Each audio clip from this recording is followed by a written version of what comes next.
Paano maghanap ng mga job openings at kung saang recruitment agencies mag-apply? Sa website po ng Department of Migrant Workers, isa sa mga sangay ng ating gobyerno, ay makikita po natin ang mga impormasyon na ito. Sa inyong internet browser ay i-search ang Department of Migrant Workers Philippines. I-click ang kanilang official website.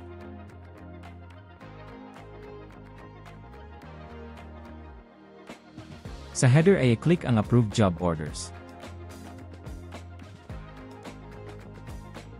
Bago natin tingnan ang listahan ay unawain muna natin ang notes na nakasaad dito. Pinapaunawa na ang listahan ay kinuha mula sa mga aktibong job order ng mga lisensyadong recruitment agencies sa nakalipas na 2 taon. Ang nakasaad na job order ay bilang ng available job, matapos maibawas ang bilang ng mga manggagawa na ang mga dokumento ay naisumite na sa POAA para sa pagproseso.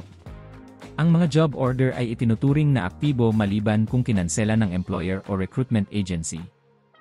Gayunpaman, hindi nila magagarantiya na ang mga bakanting trabaho ay available pa rin dahil ang mga ahensya ng recruitment ay maaaring sa kasalukuyan ay tumanggap na ng mga kwalipikadong aplikante para sa mga nakalistang posisyon. Kaya importanteng ikumpirma sa mga agency kung available pa o hindi na ang mga job opening. Ang listahan ay pwede tingnan base sa job site o bansa kung saan ang job opening, kung anong recruitment agency ang nagproproseso, principal o ang kumpanya na naghahanap ng trabahador, o kaya naman base sa position or trabaho na available. Kung may bansa kang gustong pagtrabahuan, mag-search by job site. Isulat ang pangalan ng bansa, halimbawa Canada, tapos i-click ang search. Ang makikitang listahan ay ang mga job opening ngayon sa Canada. Ganito interpret ang listahan. May opening ng truck trailer mechanic sa Caera Services, at ang nagproproseso ng mga aplikante ay ang Omanfield International Manpower. 2 pa ang hinahanap nilang trabahador.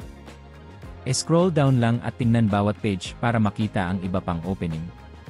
Gawin ang same steps sa bawat bansa na gusto mong i-check.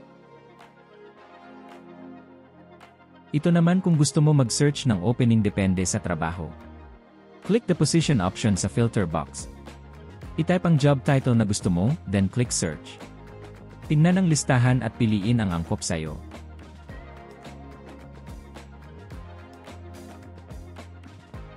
Ngayon naman paano mo makukuha ang detalye ng recruitment agency na dapat mong applyan. Halimbawa isa kang mekaniko. Mag-search by position. Pumili sa listahan ng job opening na gusto mo. Kopyahin ang pangalan ng agency na nakasaad sa listahan. Scroll up at piliin sa header ang licensed recruitment agencies. I-click. Sa search field, ilagay ang nikopyang pangalan ng agency. Click search. Ngayon makikita mo na ang kinakailangan mong detalye ng agency para makontak mo sila. Nandito ang address, contact number, maging ang email address. Makikita mo din kung valid pa ang lisensya nila. May babala dito na kasama sa listahan ang lahat ng recruitment agencies na lisensyado ng POAA para kumuha ng mga manggagawang Pilipino para sa mga trabaho sa ibang bansa, kapwa nakabase sa lupa at nakabase sa dagat. Kasama rin ang mga ahensya na isinara o tuluyang pinagbawalan na sumali sa recruitment industry at mga ahensya na may lisensya na kinansela o nasuspinde. Applyan lang ang may valid pang lisensya. At yan ang kung paano maghanap ng current job openings at mga lisensyadong recruitment agencies. Kung nakatulong sa inyo ang aming video at gusto nyong patuloy pa kaming gumawa ng ganitong content, ay huwag kalimutang i-like at i-share ang video na ito. Paki-follow or subscribe na rin po kami.